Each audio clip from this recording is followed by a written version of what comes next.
کیا آپ جانتے ہیں کہ سیدنا آدم علیہ السلام کے ایک بیٹے قابیل سے کون سا جرم ہوا کہ جس جرم کے اندر آج تک اس کو گناہ پہنچ رہا ہے؟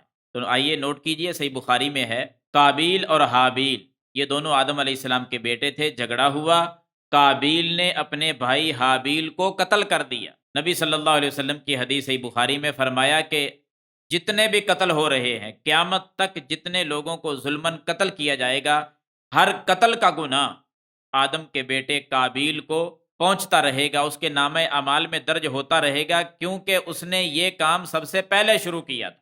قتل سب سے پہلا قابیل نے کیا تھا۔ اب جتنے بھی قتل ہوں گے تمام قتلوں کا جرم اور سزا اور گناہ وہ قابیل کے کھاتے میں جاتا رہے گا۔ حضرات، کبھی بھی اس حدیث کو سامنے رکھتے ہوئے ایسا گناہ نہ کیا کریں کہ جو ہمارے کرنے کی وجہ سے جاری ہو جائے، لوگ بھی اس کو کرنے لگیں اور برابر کا گناہ جو ہے وہ ہمارے بھی نامہ اعمال میں پہنچتا رہے۔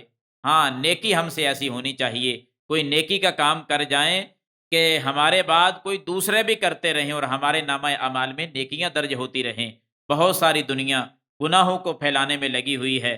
میں اپنے جوانوں سے کہوں گا کہ تم نیکیاں پھیلانے میں اپنی جوانی صرف کر دو، دنیا سے چلے جائیں گے، نیکیاں نامہ اعمال میں درج ہوتی رہیں گی۔ اور اگر کوئی گناہ کرتا رہا اور دوسرے لوگ اس کو دیکھ کر کرتے رہے، ان کو بھی گناہ ملے گا اور برابر کا اس بندے کو گناہ بھی ملے گا جس نے گناہ کو جاری کر دیا۔ جیسا کہ ابھی آپ نے صحیح بخاری سے واقعہ سن لیا قابیل کا، کہ ہر قتل کا گناہ قابیل کے نامہ اعمال میں جا رہا ہے۔ اللہ تعالی ہمیں ایسے گناہوں سے مکمل طور پر محفوظ فرمائے، اجتناب کرنے کی توفیق عطا فرمائے، اور ہر قسم کی نیکی میں اللہ تعالی ہمیں حصہ لینے کی توفیق عطا فرمائے۔